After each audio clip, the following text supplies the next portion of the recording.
What's up? This is the first sketchbook tour I've ever done, mostly because I don't really do traditional art, until recently, when I just decided to pick it up. This is the first sketchbook I've ever finished. Do you like my candy? My friend Aster gave it to me. So yeah, this is the sketchbook. I don't really collect stickers or have any stickers to put on it, so I just slapped, scratch paper on it. Quick rundown of the outside. My persona, OC, Harvey from Blood Money, trans flag, anarchy symbol, whatever.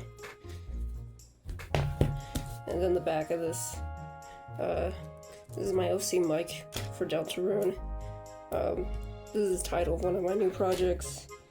Another OC, and then Scratch from the Amazing Digital Circus. The front pages usually stick together. Holy moly. Okay. Here's my introduction page. Jared, 19, never learned how to read. I finished this really quickly for some reason. Interests. I don't know if there's anything I would like to add to this list now. My interests don't change very often. Something random. The day I made this, I really hated The Devil Wears Prada because I had watched it that night and I was like, wow, this movie really sucks. I know that's a controversial opinion, but I can't deal. It's just not my style, and I think a lot of the jokes in it are really unhealthy, so. And something you'll discover throughout this video and throughout the sketchbook is that I am a genuine and professional hater. So you will barely see me like anything without me hating on it. And that's just sort of who I am. On the other side, this is my Pokesona. I don't have a name for him yet. I don't want to just name him Jared, because that feels too generic, He is a fortune teller, so that's my weird little guy. Oh god, when I started this, I started going to physical therapy, which really, really sucked at first. Like, I was in so much pain just doing like the simplest exercises, and I guess this was sort of like my vent art. It was worth it, just really hard. Here's more of my Pokesona. I tried to draw in the Pokemon art style, but it did not go. It did not go well. He looks munted, for lack of a better term. This is also me covering up the second page, which was originally like some pony sonas from My Little Pony, but I didn't like how they turned out, so. I read The Promised Neverland. I really, really like Hugo.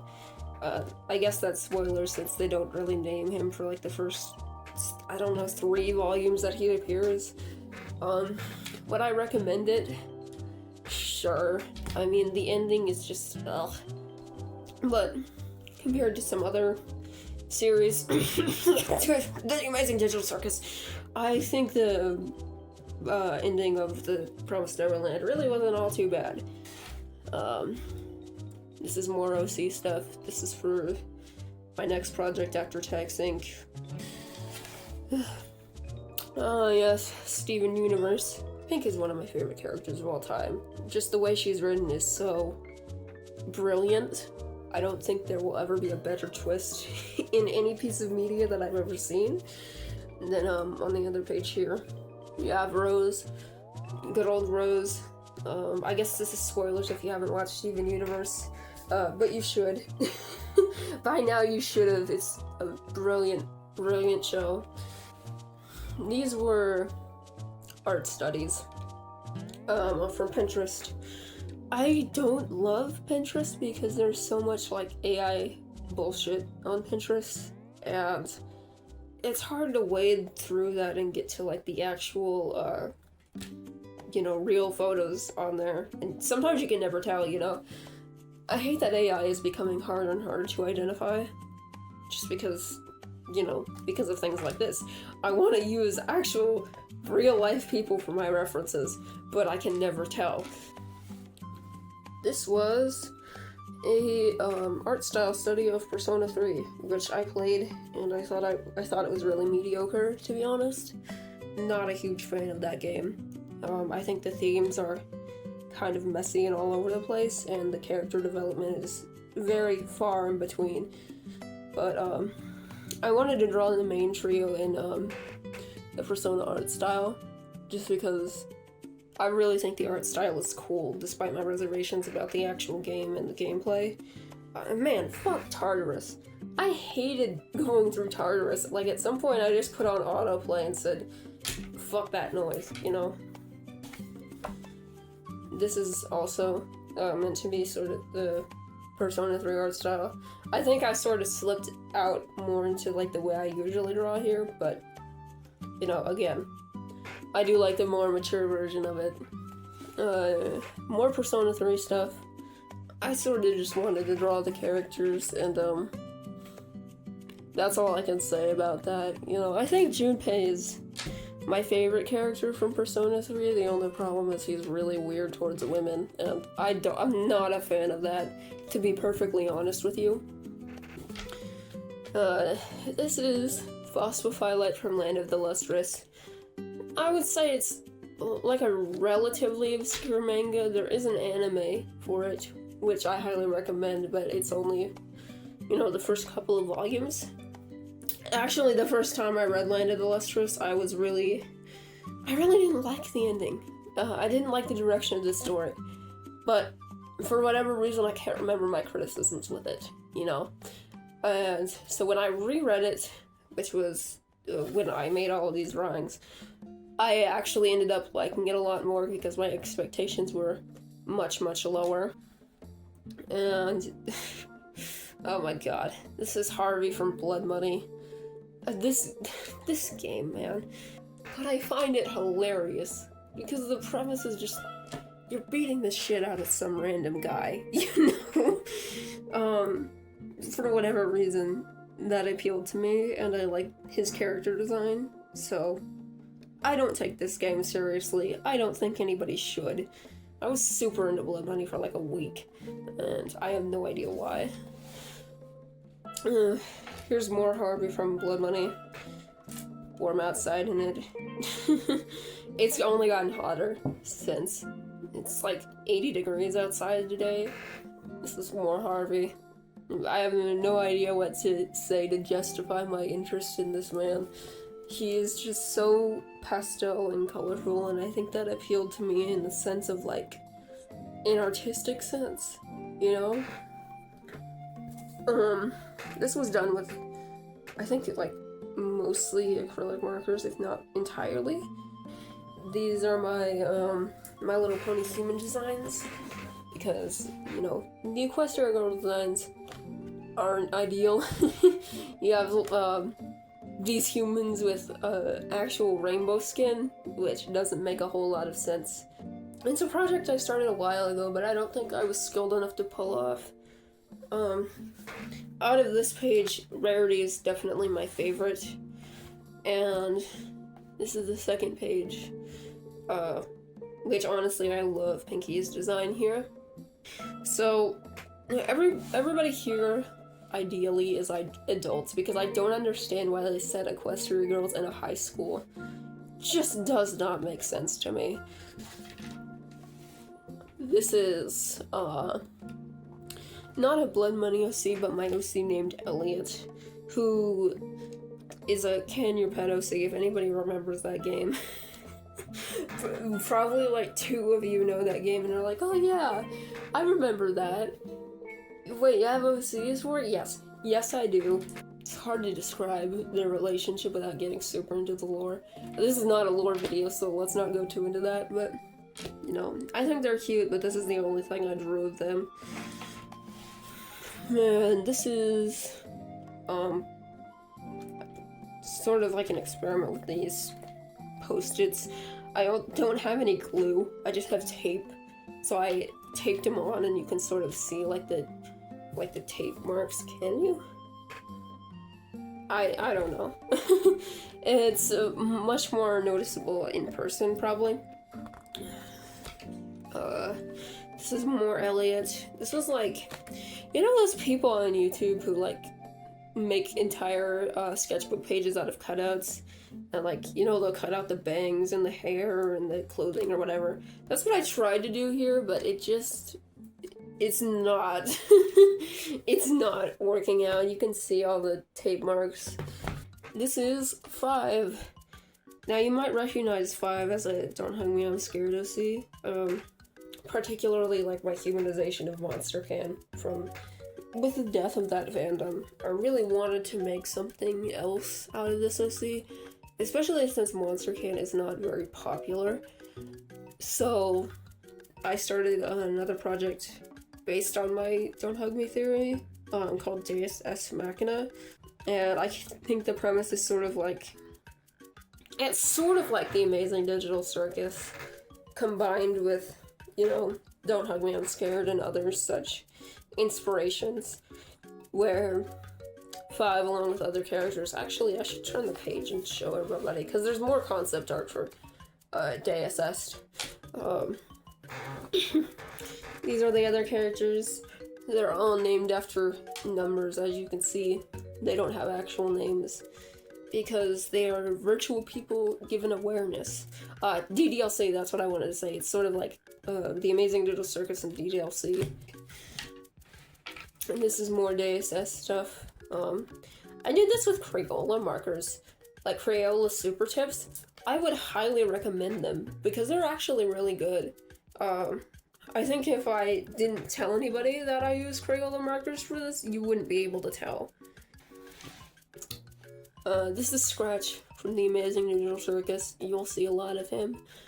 Particularly because he fascinates me as a character. You can't just drop the fact that this guy has brain cancer and he made a simulation to get away from it without me being fascinated, you know. If you can tell, I hate this show, but I wish so badly that it was good. You know what I mean? And that'll become a common theme throughout. This is Ryoko from Kill la Kill. I really like Kill la Kill. I think it's a bit problematic because, you know, the whole nudism theme when your main character is 17 is a little strange to me, but, you know, other than that, I mean, it's anime, you know, you gotta expect this shit from anime. And this is also from Kill la Kill, Nui Harame. She really, really reminds me of Damien. If you haven't seen Damien, I hope I can put him on the screen while editing. But, yeah, her whole shtick, acting cute and wonderful, only to be like an evil and menacing villain, is just something I absolutely love as a character trope. So, this is more OC stuff. This is, Zanaya from Dreamscape. If any of you have been around long enough to hear the name Dreamscape, I applaud you. I talked about that project like once 5 years ago, and I promise it's still in development, but it's just been in development hell for the past 5 years. I haven't even gotten an outline or anything, you know, but this is the main character. Her name is Zanaya. On the other side, we have my boy, Anthony, who, again, is from Deus Ex Machina, and if you know Don't Hug Me, I'm Scared, you'll recognize this guy. He will seem pretty familiar, but he is a different character now named Anthony Thorne, and he's a little mischief causer. It's the best way I can describe it. These are figure studies. Honestly, I love doing figure studies, or figure drawing, because it's like, you don't have to try too hard. You know, like all of these per figure I did in like 2 minutes, you know, and I blocked out the highlighter shapes first, and then drew over them with the line art, which really helped blocking out the forms and things like that. These are more studies. Again, Pinterest. I'm pretty sure that these might have been AI, but, you know, if you make art out of something, then it's becoming a little more human, you know, as much as it sucks. I don't even know what to say to that. As much as it sucks, at least there's something human that came out of it.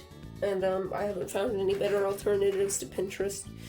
I also really wanted to draw clothing for some reason. I found this cute outfit and I was like, ooh, I want that to be in my sketchbook. Oh, God, backgrounds. I hate backgrounds with every fiber of my being. And again, I'm pretty sure some of these were AI. If you can even tell what these are, I applaud you, because I can't for the life of me. And you can tell this is my Achilles heel because, again, the perspective is completely off. You can barely see anything through all the scribbles. Everything just feels so undetermined, you know? This was an art style study. I don't know how many of you know Tarada Terra. She's done a lot of artwork for Vocaloid songs, but she's been an inspiration for me for years. This is my best mock imitation of her art. Definitely doesn't do it justice. I recommend checking out her actual artwork, but it was a lesson in how to simplify things and line stability. You have to have some like really stable lines to pull this off. Yes, House of Leaves, my favorite book of all time. Would I recommend House of Leaves to anybody?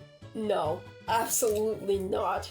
It is genuinely unreadable at points, but that's why it's so fascinating to me. But this is the way I draw Johnny Truant, who's the main character of the book. And all of these snippets are different quotes. This is Anthony again. This is sort of like backstory stuff.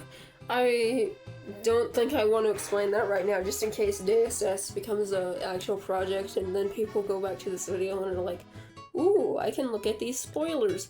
But, you know, vague enough to make sure that, you know, confirming he has a backstory without telling you exactly what it is. This is Damien and Isaac.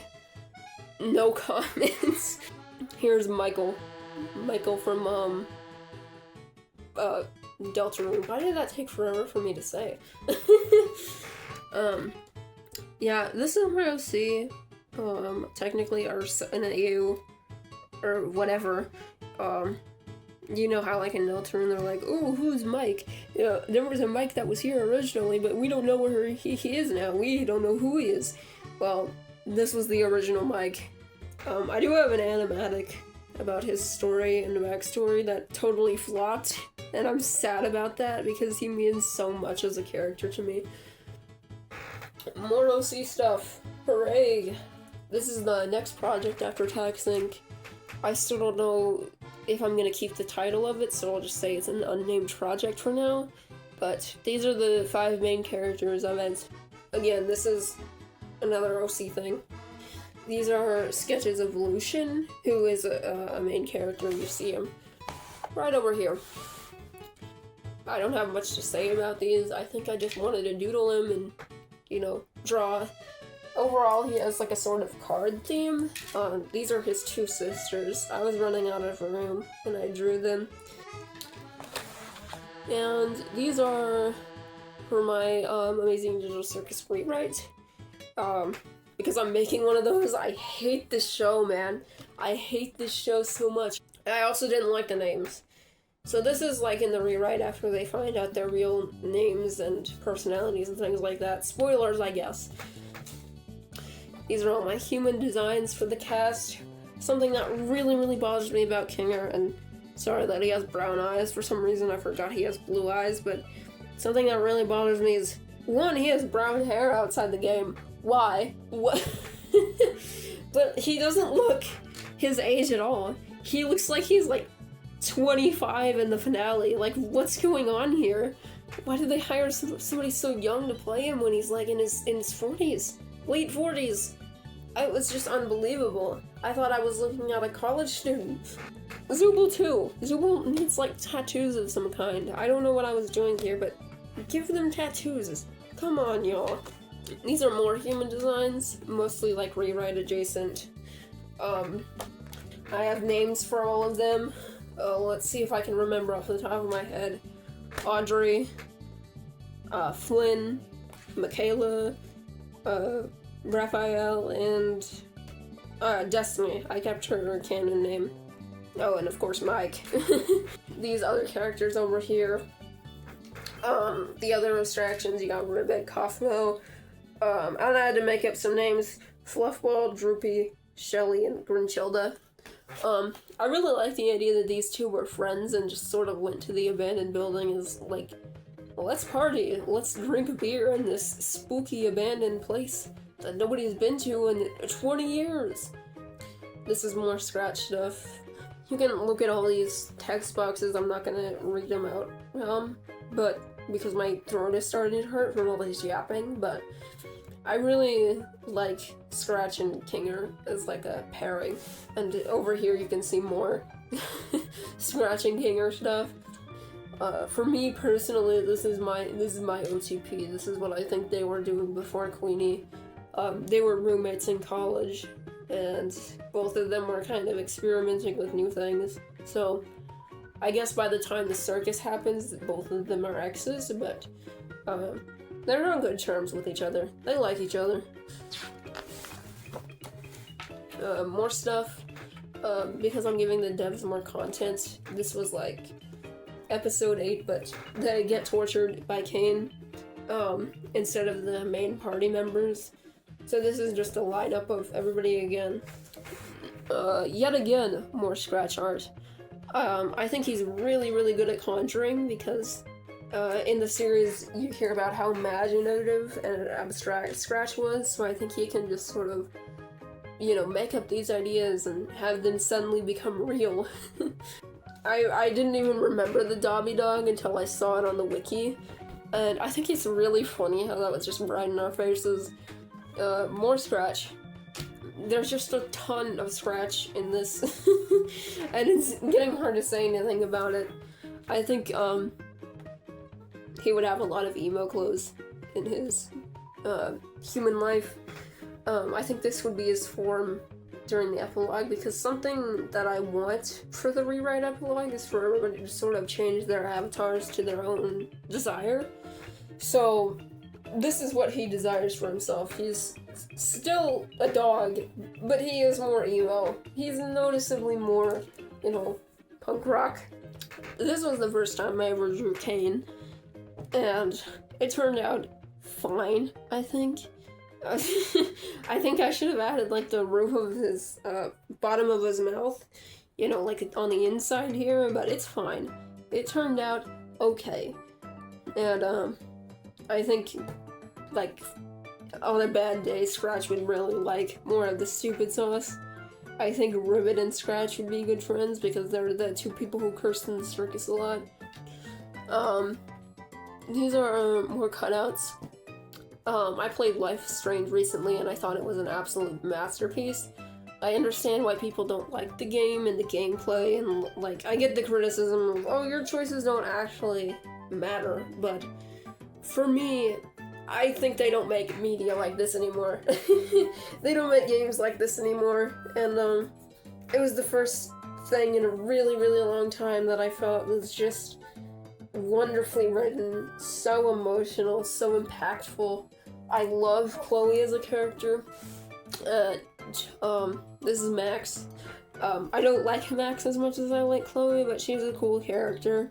And, you know, the whole time powers thing, I thought it was used in a really interesting way in Life is Strange.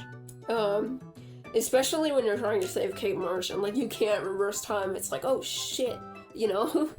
I think it turned out pretty nice looking, especially, like, as a spread. It's not gonna fit entirely on camera, but I like it. Yes. Magical Girl Raising Project.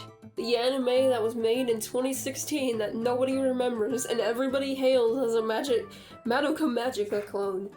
But I love it. It's one of my favorite animes, let me tell you. And the light novel series is fantastic. Trust me, the light novel series makes this so much better than it is in the anime. And this is stuff from Ponyo, the Studio Ghibli film. This is my favorite Studio Ghibli film of all time. I think Ponyo is magical, fantastic. It's like getting pure, like, optimism printed on the front of my brain. And the reason why I drew her is because they were actually showing Ponyo in my theater for some reason. They were showing it on the big screen, and I was like, oh my god, I've never seen Ponyo on the big screen. I have to go see it. And I had a really good time. It was a fun time to see it again, even though I've seen it like a million different times. And here's more Ponyo stuff. I think Fujimoto is a really funny character. I love the design. I love the concept of this dude. In the dub, he's one of the funniest characters to me. World's Biggest Loser Award. I think he's very much deserving of that title. Then you also have Ponyo's mother. I wanted to make a bigger piece of her, but I was just tired.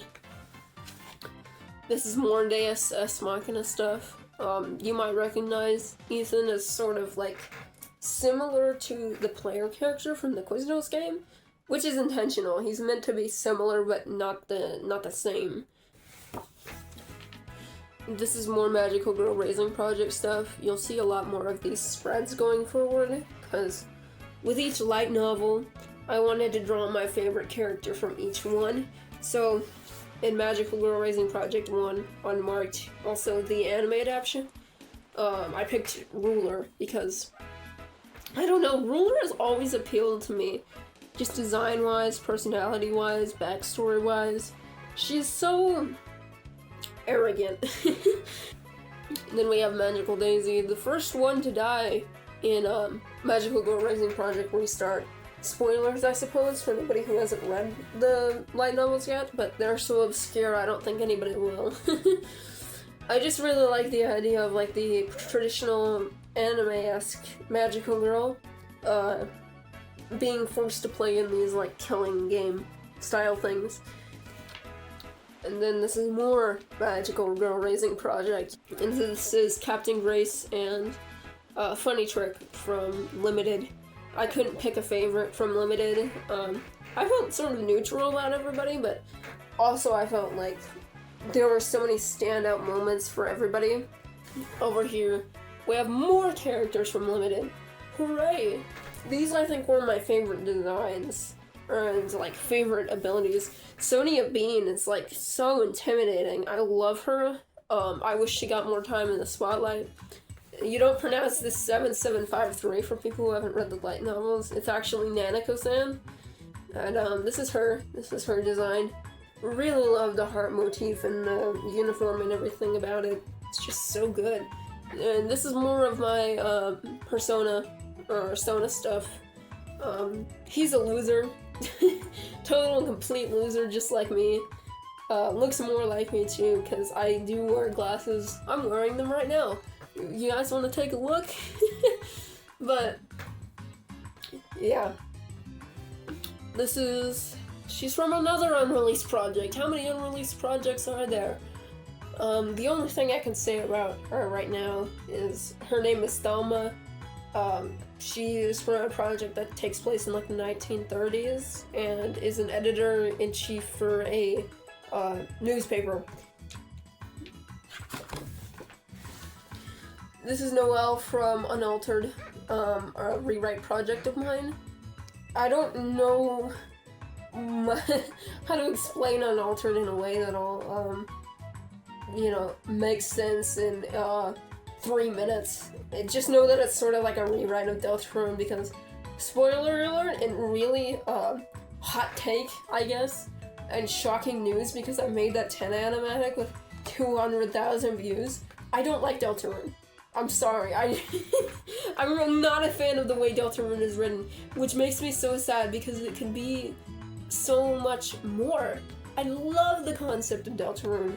I just hate how it's played for laughs, or theory bait, or just, it frustrates me so much. And Noelle, as a character, frustrates me so much, but I don't want to get into like a 15-minute long rant about that. This is just the way I interpret her. This is Rachel Amber from Life is Strange, also from Before the Storm. I love this game as well. I understand the criticisms about it, especially Chloe Price's voice actor. I didn't like that performance at all. I thought it was really flat, and I think they should bring Ashley Birch back. But Rachel, fascinates me as a character who wants the narrative. I thought in Before the Storm, she was just a very charming character. Oh my god. More Magical Girl Raising Project. It just never ends. This is Grimhearted Shufflin' from Jokers. I couldn't pick a favorite. Or, I guess I could because Grimheart is my favorite. I like the magical ability of just being able to ignore anybody who talks to you.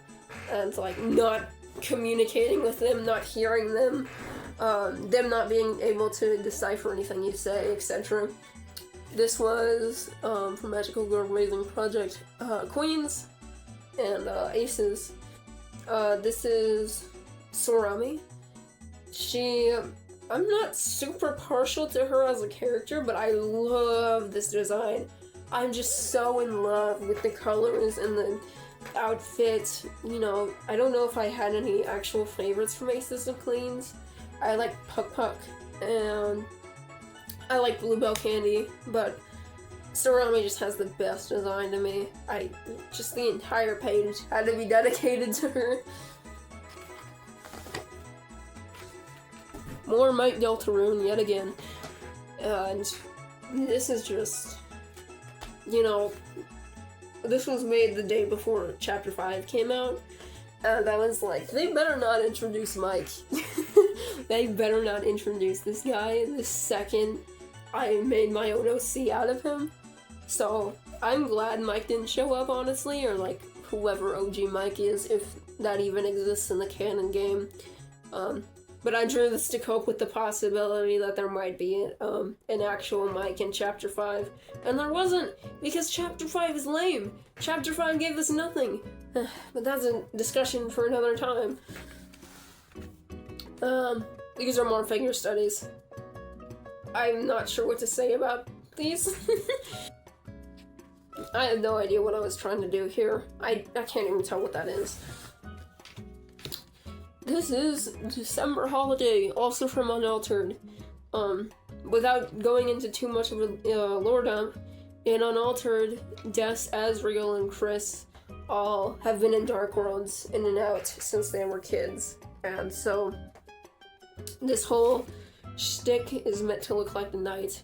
In Unaltered, Des is the knight, but in the canon, I personally am a Rudy Knight truther.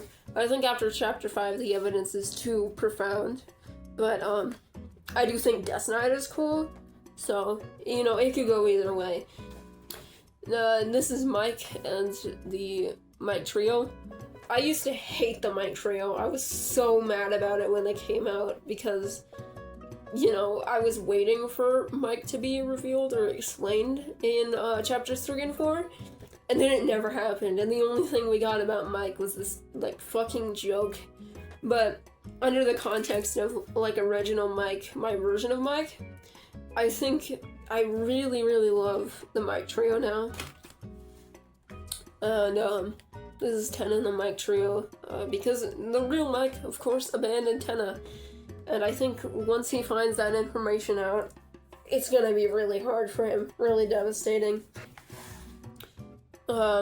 This is another unaltered OC named Hannah, modeled after Frisk, as you can see, but is not Frisk, in the same way that, Chris looks like Kyra, but isn't.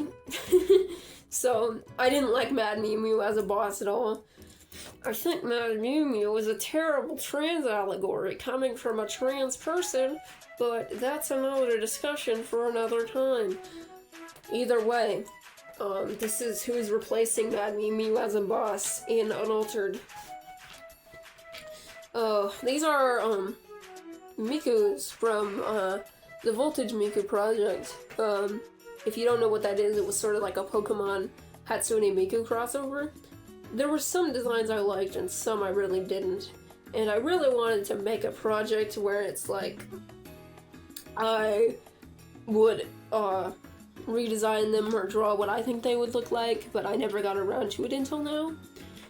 Some of these look really different, some of them don't. Swimming Miku, for the most part, I was fine with. And same with Electric and Normal. I would say water's the most different here, but it's not like so much so that it's unrecognizable from the original Voltage design. Whoever did the design for Ice and Poison Miku, I hate that art style, and I hate the way, like, those Mikus were conveyed. Just doesn't feel Miku at all, and is really on the nose and just overcomplicated. I did like the icy businesswoman type thing, but I sort of changed it to have to be less on the nose, less not have the ice hair for whatever reason. Rock Miku I liked, but I felt the big poofy dress made her look more like fairy type instead of rock, so I tried to make these sort of rock patterns with her outfit to make her typing more clear. Ground type Miku, why the hell was her hair green? It makes her look like a grass type user. I liked her, but I wanted to use more tans and browns. Flying type I also like, but I think the outfit is a bit too complicated with like the different levels of transparency and whatever.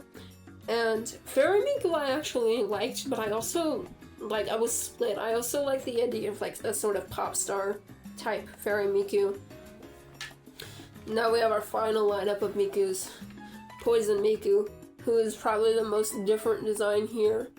I hate everything about Poison Miku. I hate that design so much.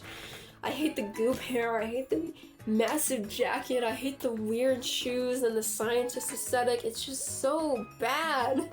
I hate it.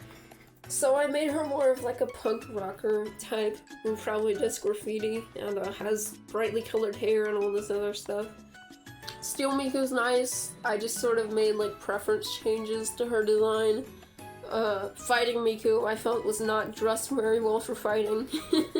So I just sort of did minor changes again. And Dragon Miku, there's just something about Dragon Miku's design that I really don't like. I think it's the spiky hair and the, you know, color palette being weirdly like, I don't know, safe. Not very contrasting, but I don't know if I love my execution of it either. I think if I were to do this again, it would look a little different.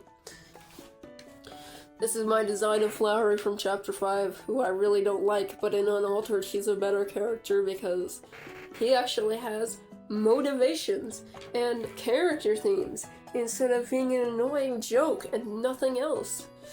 I really like the idea of giving him like petal hair since he is a flower. And something that really annoyed me about his character was how his cape just comes out of fucking nowhere.